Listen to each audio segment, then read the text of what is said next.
Vamos falar de Vasco, vamos falar da eleição vascaína, do pleito que será no dia 11 de novembro. Agora está claro quais são as candidaturas que vão disputar o pleito, já que a última candidatura sem ser esses dois grupos desistiu nessa segunda-feira e está politizada entre duas candidaturas.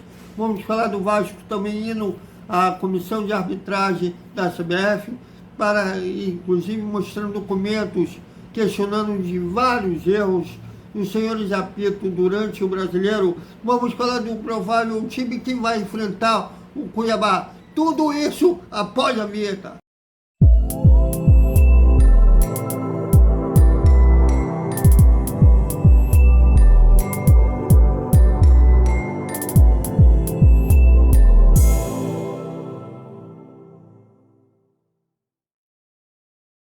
Salve, salve galera do Vascão, boa noite para todo mundo. E quinta-feira a bola rola. E como rola? Às 4 da tarde no horário do Rio de Janeiro e 5 da tarde no horário local, Cuiabá e Vasco, 31ª rodada do Campeonato Brasileiro. Jogo extremamente importante para os dois lados. O Cuiabá precisando ainda pontuar para ficar mais perto de estar matematicamente livre do rebaixamento, e o Vasco precisando vencer para sair da zona de rebaixamento e torcer para que o Flamengo vença o Santos amanhã, para o Peixe Santista ir para a zona e o Vasco sair dela.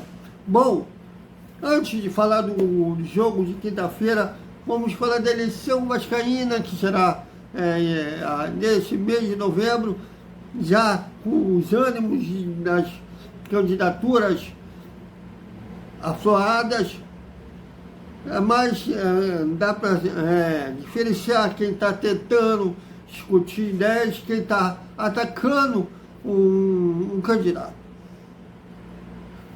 Já dá para ver como que é a diferença entre as duas candidaturas. Bom, mas seja como for, o Júlio Brandi, que estava sendo candidato da Um Só Vasco, desistiu nessa segunda-feira da sua candidatura para apoiar o ex-jogador Pedrinho. E lembrando que o Eduardo Cassiano havia desistido para apoiar o ex-jogador, e o Eruquinho, o Pedro Seberg, da oposição, desistiram das suas candidaturas para apoiar o Luciano. Então está sendo duas candidaturas que terão apoio de outros grupos políticos do Vasco, e a gente vê nas redes sociais que está muito politizada. O Vasco extremamente dividido entre esses dois grupos. Seja como for, quem vencer terá a posição do grupo que perder no Conselho, já que quem vence tem 120 cadeiras no Conselho e quem perder tem 30 cadeiras. Na verdade, são duas candidaturas de oposição, embora Somamos, do Leviciano, diz que só eles são oposição, e o Pedrinho é situação, quanto na verdade não é isso. Tanto é que o Júlio Brandes, que hoje desistiu, era da Somamos, foi candidato desde 2014, desse grupo, Sempre Vasco, e disputou a eleição passada na eleição reconhecida pela Justiça, né, que foi de forma híbrida por causa da pandemia. Disputou com o Jorge Salgado, e o Salgado venceu a eleição, e foi a Sempre Vasco que teve a cadeira no Conselho, e eles acabaram fazendo oposição ao Salgado no Conselho. Só que, inclusive nos podcasts que o Brandi vinha participando como candidato, ele argumentava que eles eram uma oposição responsável, né? E somamos tem uma outra visão de oposição, tanto é que quando o Vasco perde aqueles...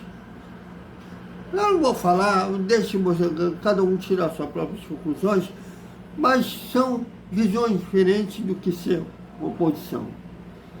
A situação não veio com candidato nenhum, inclusive até o ano passado se imaginava se o Jorge Salgado não tentasse a reeleição, que era improvável, já que ele é um presidente do maior fracasso do Vasco, dos que rebaixaram o Vasco, subiram no ano seguinte, e o Salgado não conseguiu fazer esportivamente o pior. Mas acreditava que, por exemplo, o Osório fosse representar a situação, mas acabou não acontecendo. Então são duas candidaturas de oposição, uma moderada e a outra bem radical. E o sócio vascaíno, que tira as suas conclusões, terá ainda algumas semanas antes do pleito do Vascaíno.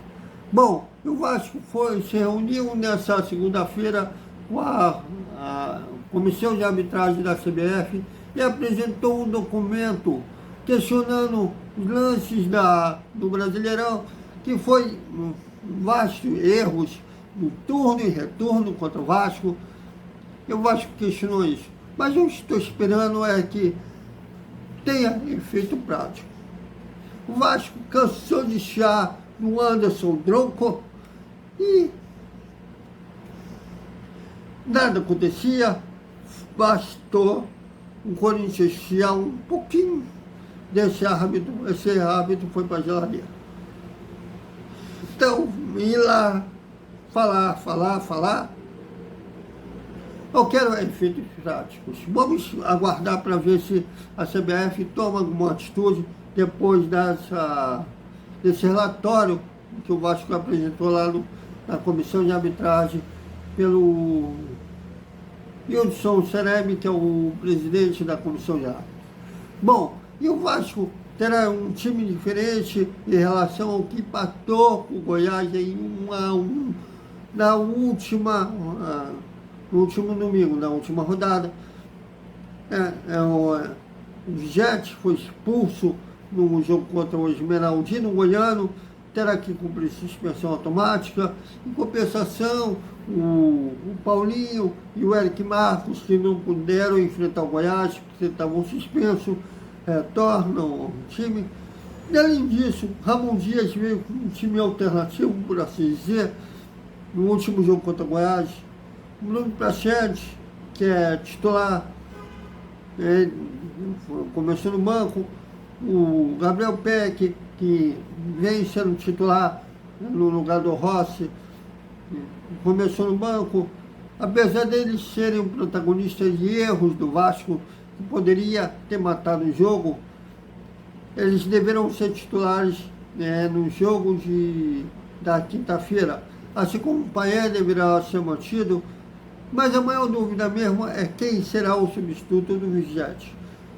O Sebastião Ferreira, o seu centroavante, é o que larga na pole position, vamos dizer assim, larga na frente para ser o substituto do Vigete. Porém, há quem aposte uma improvisação, que o Paé jogará como falso 9, até quem aposte que o Alex Teixeira poderá jogar nessa função, mas eu acredito que o Ramon Dias não irá inventar e vai colocar o Sebastião Ferreira, que é centroavante, por natureza, assim dizer, na sua real posição. E na zaga, pode ser que o Michael entre no lugar do Léo e o Mendel seja o parceiro do Mendel na zaga. O provável time do Vasco é o Jaci, Robson ou Paulo Henrique, Michael, Mendel e Lucas Piton. Zé Gabriel, Bruno Prachedes, Paé e Paulinho. Gabriel Peck e Sebastião Ferreira, eu acredito que seja esses 11 que iniciarão jogando na quinta-feira, mas tem mais um treino antes do Ramon Dias decidir nos 11 titulares, mas não deve ser muito diferente disso. Mas vamos aguardar. Então, é isso, galera. Até o nosso Desperta Vascaíno, que a gente vai falar mais sobre o Vasco. E ainda hoje vamos falar sobre Fórmula 1.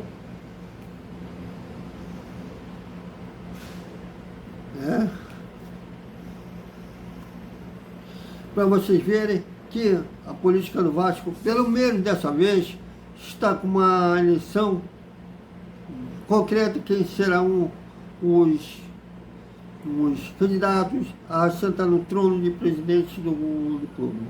Bom, vamos terminar um vídeo mostrando a desistência do Júlio Brandt.